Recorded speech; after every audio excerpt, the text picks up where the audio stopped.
Hello, everybody. I'm just going to wait for some of you to swing on over here. Nobody's here yet. Let's see. Just an update on the week until people arrive. I'll jog in place for a little bit. I jumped into 30-foot pool this week for the first time since late October or early November. It was the coldest thing, the coldest environment I've ever been in my life. It felt like acid. It was so cold, it burned, and and oddly, it felt also wonderful. I don't know what that says, but anyway, it was great. And afterwards, felt super invigorated. And the kids were crazy. They stayed in even longer than I did, and they are little. We all slept really, really well that night. So that was a lot of fun. Okay, we've got 8 people on now, so more are coming. Happy to hear from you. Happy to see you guys. If you have any thoughts that you would like to share, or any questions about what I said during the service, I would be happy to reflect on those further with you. You can just type them into the comments section, and hopefully I'll pick them up. It gets going pretty fast after a little bit, though, so I'll do my best. The one thing I wanted to say was that I wanted to go back to this idea of trajectory setting as a way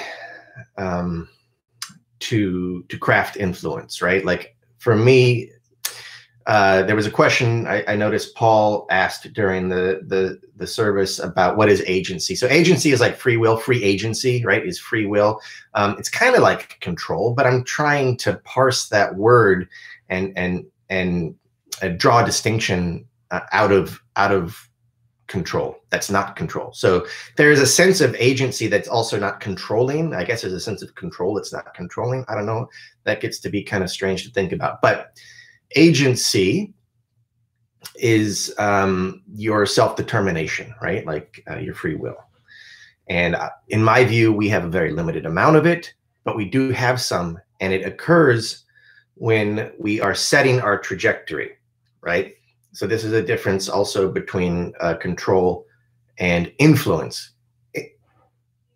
We establish, we align ourselves with influence through trajectory setting, and we provide agency for ourselves through trajectory setting. So this is about preparation, really, in a lot of ways.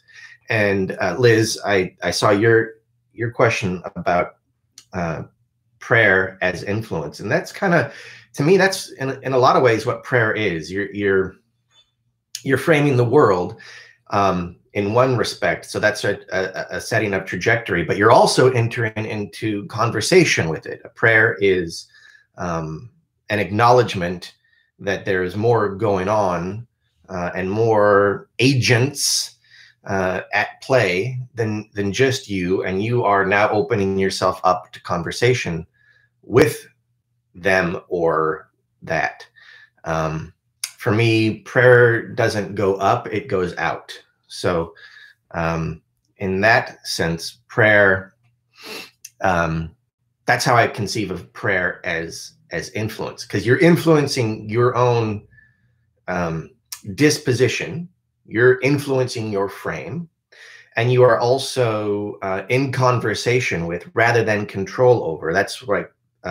I wanted to make sure that when we're praying, we're not praying exactly for a donut and expecting that exact donut to arrive on our doorstep, although wouldn't that be nice? But that's not how it works.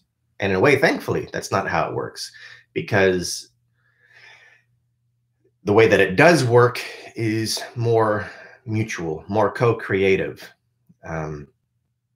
And part of that is setting your trajectory and disposition. Does that make more sense, Sarah and Liz? Hopefully so. And that's so, I mean, the way I engage in that as a practice, as a spiritual practice, is every morning that I wake up significantly earlier enough than the rest of my family, I engage in some meditation first and breathing, and then sort of evolve that breathing and exercise into a little bit of vipassana, mindfulness, meditation, and then finish off with a prayer.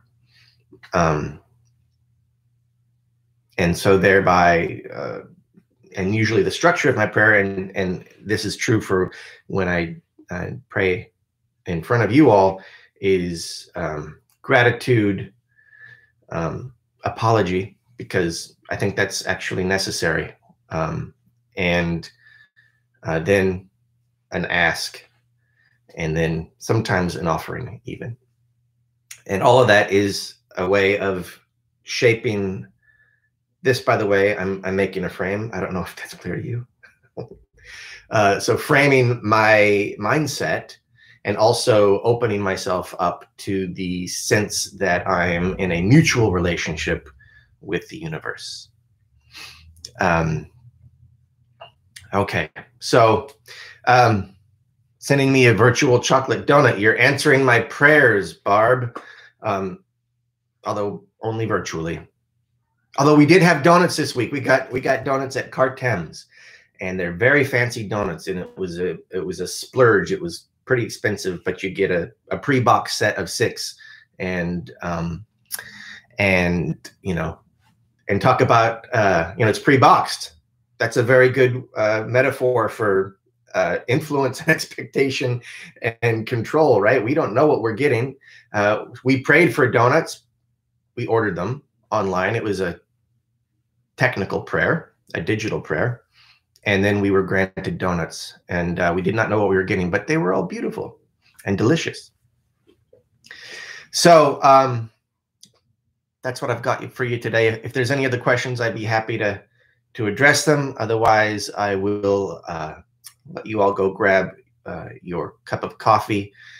And with great thanks to everybody today. I thought the production quality just continues to be excellent and better every week. So thank you to Cynthia. Thank you to Ross. Thank you to Malcolm and Allison and all the voices that contributed to the service today. It was really pretty cool. Loved all the pictures. I look forward to your pictures that you send in about the beautiful places that you've been or that you are in currently, because holy cow, is it amazing outside.